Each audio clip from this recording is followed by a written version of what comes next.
Halo semuanya. Nah, pada video kali ini saya akan membahas dasar fundamental saham. Nah, dari pengertian sendiri, fundamental ini adalah metode yang pada intinya mengacu pada data laporan keuangan sebuah perusahaan. Nah, fundamental ini dibagi menjadi 4 ya. Yang pertama ada faktor ekonomi, kedua ada faktor keuangan dan moneter, yang ketiga ada faktor politik, dan terakhir ada faktor eksternal. Fungsi analisis fundamentalnya ada 3 juga ya. Yang pertama ada mendeteksi saat yang tepat untuk masuk atau keluar dari pasar saham.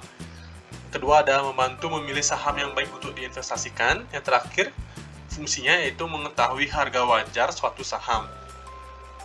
Nah, selanjutnya saya akan menjelaskan cara melakukan analisis fundamental. Di sini ada 2 ya caranya. Yang pertama ada bottom up approach dan top down approach. Jadi bottom up approach itu kita menganalisa melalui yang pertama dari company sendiri, dari bawah ya, emitennya. Selanjutnya kita menganalisa industri atau sektornya ya. Yang terakhir baru ekonominya dengan kondisi ekonomi makronya. Sedangkan apabila kita menganalisa melakukan metode dengan top down approach gitu ya, kita menganalisa dari ekonomi dulu, kondisi ekonomi makronya. Setelah itu kita menganalisa dari sektor industrinya, yang terakhir baru kita analisa emitennya atau company-nya. Nah, dilihat dari kondisi ekonominya. Untuk kondisi ekonomi ini berkaitan erat dengan kebijakan yang ditetapkan oleh pemerintah ya. Salah satunya yaitu kebijakan terkait suku bunga.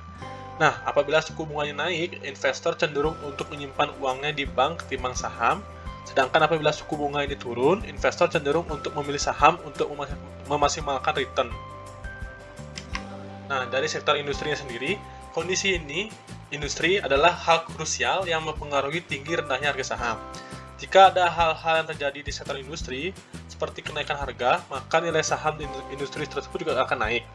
Kita ambil contoh ya, dari tahun 2020 sampai tahun 2022 ini, harga saham batubara ini mengalami kenaikan, yang tentunya juga akan berimbas terhadap sektor industri, yaitu sektor industri pertambangan. Kita bisa lihat ya, dari sektor industri pertambangan sendiri, semua saham batubara mengalami kenaikan, dan cenderung tidak ada mengalami pelemahan. Apabila ini berlaku sebaliknya ya, apabila harga acuan batubara ini turun gitu ya, suatu waktu yang akan berimbas juga dengan sektor industrinya, yaitu sektor pertambangan, yang mengakibatkan semua saham-saham pertambangan akan turun ya, dikarenakan harga acuannya sendiri turun gitu ya. Akhir kita harus menganalisa fundamental emiten. Kondisi ini terkait pada kondisi internal atau manajemen sebuah perusahaan. Manajemen kerja dan keuangan yang stabil akan memberikan dampak positif pada pergerakan saham perusahaan. Nah, adapun rasio keuangannya, yang pertama ada return on equity ya, yaitu membandingkan antara laba bersih dengan total modal perusahaan. Selanjutnya ada return on asset, membandingkan antara laba bersih dengan total aset perusahaan. Ada debt to equity ratio ya, dengan pengertiannya itu membandingkan antara total utang dengan total ekuitas perusahaan. Ada earning per share, mengukur laba bersih per lembar saham. Selanjutnya ada price to earning ratio ya, mengukur kinerja harga saham melalui laba bersih perusahaan. Dan terakhir ada price to book value ya, mengukur kinerja harga saham melalui nilai buku perusahaan. Adapun tips untuk memilih saham melalui analisis fundamentalnya ada 3 ya. Yang pertama adalah memastikan bahwa kinerja perusahaan terus mengalami peningkatan dengan memeriksa perolehan laba dan peningkatan harga sahamnya.